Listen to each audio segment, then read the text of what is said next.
Assalamualaikum warahmatullahi wabarakatuh.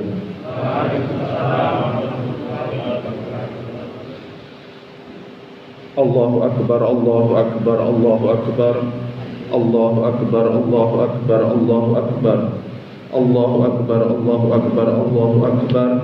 La ilaha illallah, wallahu akbar, Allahu akbar, walillahil hamd. Alhamdulillahilladzi yakhluqu ma yasha'u wa yakhtar. Ahmaduhu subhanahul wahidul azizul ghaffar. Wa asyhadu an la ilaha illallah wahdahu la syarika lah. Wa asyhadu anna sayyidana Muhammadan abduhu wa rasuluh, imamul muttaqina qudwatul abrar. Allahumma salli ala sayyidina Muhammadin wa ala ali sayyidina Muhammad adada kulli da'i wa dawa'i wa barik wa sallim alaihi wa alaihim katsira. Amma ba'd, fa ya ikhwatal Islam, usikum binafsi bitaqwallah azza wa jalla al-qailil fi muhkami kitabih, inna fi khalqis samawati wal ard wa ikhtilafil laili wan nahar la ayatin li ulil albab alladzina yadhkuruna Allaha qiyaman wa qu'udan wa 'ala junubihim wa yatafakkaruna fi khalqis samawati wal ard. Rabbana ma khalaqta hadza badila subhanaka faqina adzabannar. Hadirin jamaah rahimakumullah, untuk ketiga kalinya kita mengalami hari raya dalam kondisi yang berbeda, yakni dua Idul Fitri dan satu Idul Adha. Maka kaitannya dengan hal tersebut, khutbah pagi hari ini saya akan coba sesingkat mungkin. Saya ingin menceritakan beberapa kisah masa lampau dengan harapan kita mampu menemukan hikmah di balik kisah-kisah tersebut. Potensi kita untuk mencari hikmah atas berbagai peristiwa di kehidupan merupakan amanat keilmuan dari Allah Ta'ala sebagaimana termaktub di dalam Al-Quran surah Ali Imran yang saya bacakan dalam muqaddimah tadi, ayat 190 dan 191. Inna fi khalqis samawati wal ard wa ikhtilafil laili wan nahar la ayati liulil albab. Sesungguhnya dalam penciptaan langit dan bumi, silih bergantinya malam dan siang, terdapat tanda-tanda bagi ulil albab, orang-orang yang berakal. Alladzina yadhkurunallaha qiyaman wa qu'udan wa 'ala junubihim, yaitu orang-orang yang mengingat Allah sambil berdiri atau duduk atau berbaring.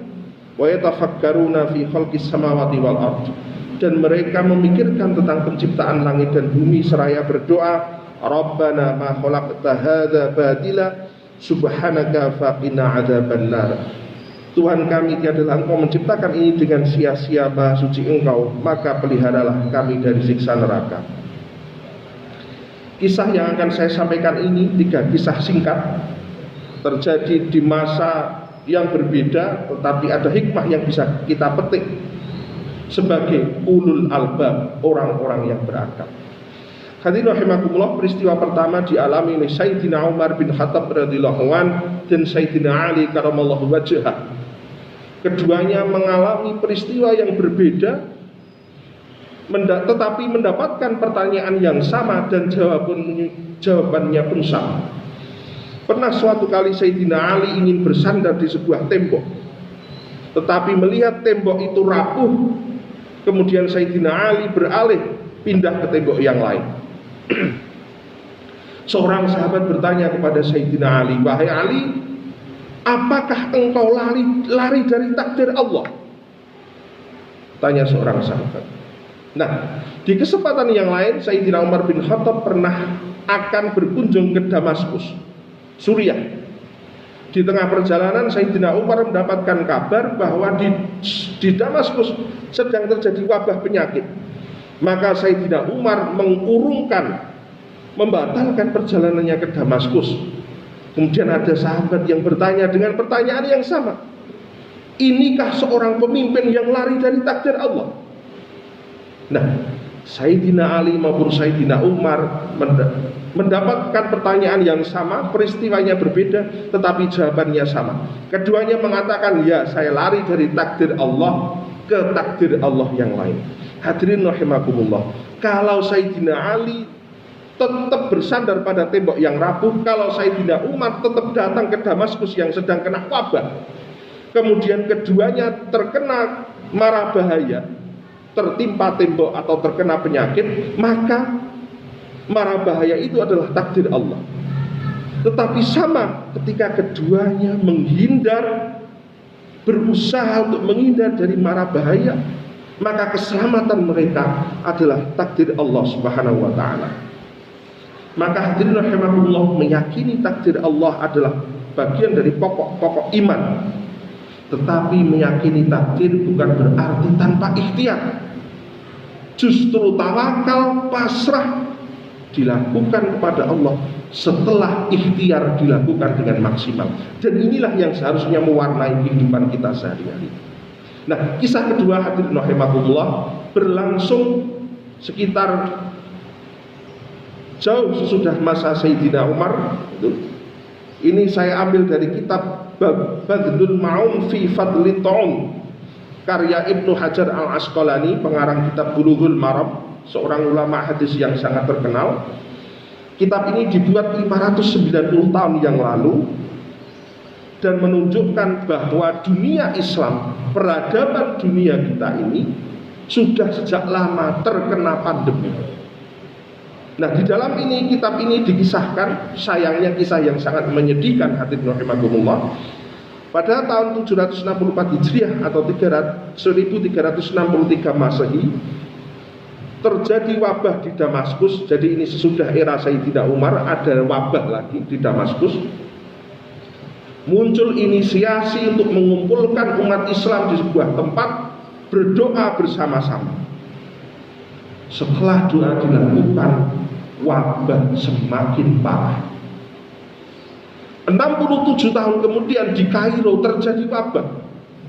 Muncul ide yang sama, mengumpulkan jamaah bersama-sama, ndonga bareng-bareng, datang Gusti Allah, nyuwun wabah diangkat. Yang terjadi sebulan setelah doa bersama dilakukan, yang sebelumnya hanya meninggal 40 jadi meninggal 1000 orang per hari. Apakah doanya tidak kabul? Apakah doanya tidak bermanfaat? Bukan begitu. Hadirin rahimakumullah, masyarakat muslim saat itu, di masa belum munculnya pengetahuan tentang mikroorganisme. Mikroorganisme itu makhluk cilik-cilik sing boten ketinggal dengan mata kita. Ilmu itu belum ada. Ilmu kesehatan masyarakat belum muncul.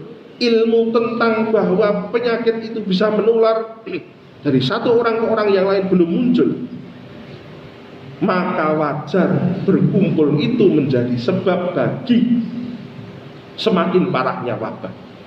Nah, justru tulisan Ibnu Hajar Al-Asqalani ini, kemudian tulisan-tulisan ulama-ulama lain yang mengalami berbagai wabah di masa itu, kemudian digunakan oleh ilmuwan modern untuk mengamati bagaimana wabah itu terjadi. Nah, pertanyaannya hadirin rahimakumullah, akankah kita mengulangi sejarah, mengabaikan ilmu pengetahuan sehingga terjadi banyak kematian, sehingga agama disalahpahami menjadi sebab bagi tersebarnya wabah? Atau kedua, merangkul kemajuan ilmu pengetahuan, mengubah pola ibadah dalam batas-batas tertentu demi kelangsungan hidup umat manusia. Kisah ketiga hadirin rahimakumullah berlangsung tahun 1948. Saya ambil dari buku judulnya Naik Haji di Masa Silam tahun 1950. Diceritakan oleh Kiai Haji Abdus Somad naik haji dengan kapal berkapasitas 1000 orang. Saat berlayar ada seorang jamaah perempuan dari Palembang terkena cacar. Dokter yang ada di setiap kapal, kalau di musim haji sekarang kan setiap pesawat rombongan ada dokter juga, sama. Pada tahun 48 tiap kapal ada dokter. Dokter ini memeriksa perempuan yang terkena cacar di atas kapal dan tidak menemukan bekas suntikan.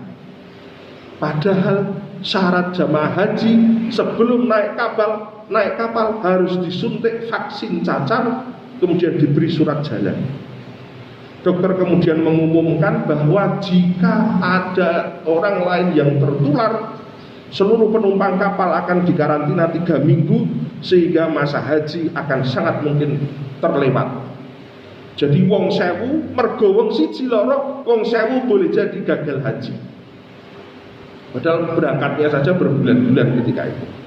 Belakangan Ki Haji Abdus Somad mendapat informasi bahwa suami perempuan tersebut sangat mungkin bermain belakang dengan petugas suntik sehingga keluar surat suntik vaksin meskipun sebenarnya belum disuntik. Ki Haji Abdus Somad menduga suami perempuan tersebut tipe orang yang sangat pantang istrinya disentuh laki-laki. Jadi Islam yang sangat kaku sekali. Hadirin rahimakumullah, kaitannya dengan ibadah haji dan umrah, ternyata vaksin cacar pada masa itu ketika belum semua orang terbebas dari cacar menjadi wajib hukumnya. Kalau di masa sekarang vaksin meningitis kalau mau haji dan umrah, dan boleh jadi dalam waktu dekat yang wajib adalah vaksin COVID-19. Nah, ini sesuai dengan kaidah dalam ilmu fikih, mala yatimul wajibu illa bihi fahuwa wajib. Perkara wajib yang tidak sempurna kecuali dengan melakukan sesuatu, maka sesuatu itu menjadi wajib hukumnya. Artinya untuk menunaikan ibadah haji yang wajib, kalau disyaratkan vaksin, ya vaksinnya menjadi wajib. Maka ketika kita butuh ketemu dengan orang lain, ketika kita akan mencari nafkah, ketika kita bertemu dengan orang lain, menjadi dosen, menjadi siswa, menjadi mahasiswa, hukumnya wajib, maka vaksin juga wajib demi keselamatan seluruh populasi. Nah, hadirin rahimakumullah, 3 kisah ini mengandung 3 hikmah utama. 1, pandemi COVID-19 adalah bagian dari takdir Allah. Kedua, menanggulangi pandemi adalah bagian dari takdir, yakni sebagai bentuk ikhtiar yang perlu disempurnakan dengan tawakal kepada Allah. Dan 3, bentuk ikhtiar menanggulangi pandemi adalah dengan memanfaatkan ilmu pengetahuan, karena sains merupakan hasil dari bersikap lainnya ulul albab yang disyaratkan oleh Allah Ta'ala dalam surah Ali Imran, seimbang dalam mengingat Allah dan mengamati semesta alam. Semoga Allah Ta'ala membuka hati kita semua untuk menjalankan amanat tersebut, sehingga kita semua bersama-sama dapat segera lepas dari pandemi. Amin ya rabbal alamin. Aku qouli hadza wa astaghfirullah li wa lakum fastaghfiruhu innahu huwal ghafurur rahim.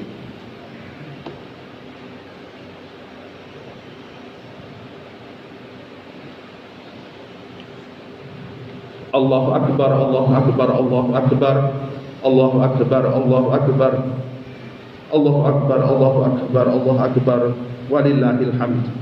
Alhamdulillahirabbil alamin, wa asyhadu an la ilaha illallah wahdahu la syarika lah, wa asyhadu anna sayyidina wa nabiyyina Muhammadan abduhu wa rasuluh. Allahumma shalli ala sayyidina Muhammadin sholatan tuwassi'u biha alaina al-arzaq wa tuhassinu biha lana al-akhlaq, wa ala alihi wa sahbihi wa sallim. Amma ba'd, fa usikum wa nafsi bi taqwallah azza wa jalla wa taqullaha ta'ala fi hadzal yawmil 'adzim, wa a'lamu anna Allaha amrakum bi amrin 'adzim, amrakum bis salati was salam ala nabiyil karim. Faqala inna Allaha wa malaikatahu yusalluna 'alan nabi ya ayyuhalladzina amanu sallu 'alaihi wa sallimu taslima. Allahumma salli wa sallim wa barik ala sayyidina Muhammadin wa ala alihi wa sahbihi thayyibin, wa radallahumma 'anil khulafa'ir rasyidin Abi Bakri wa Umar wa Utsman wa Ali wa an sa'iri sahabatis salihin.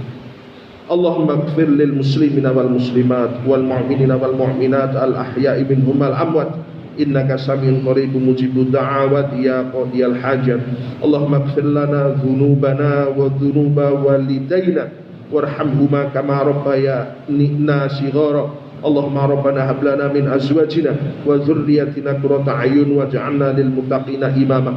Allahumma dafa'na al-ghala wal waba والفحشاء والمنكر والسيوف المختلفة وشدائد والميحان ما ظهر منها وما بطن من بلدنا إندونيسيا خاصة من بلدنا إندونيسيا خاصة ومن بلدان المسلمين عامة إنك على كل شيء قدير.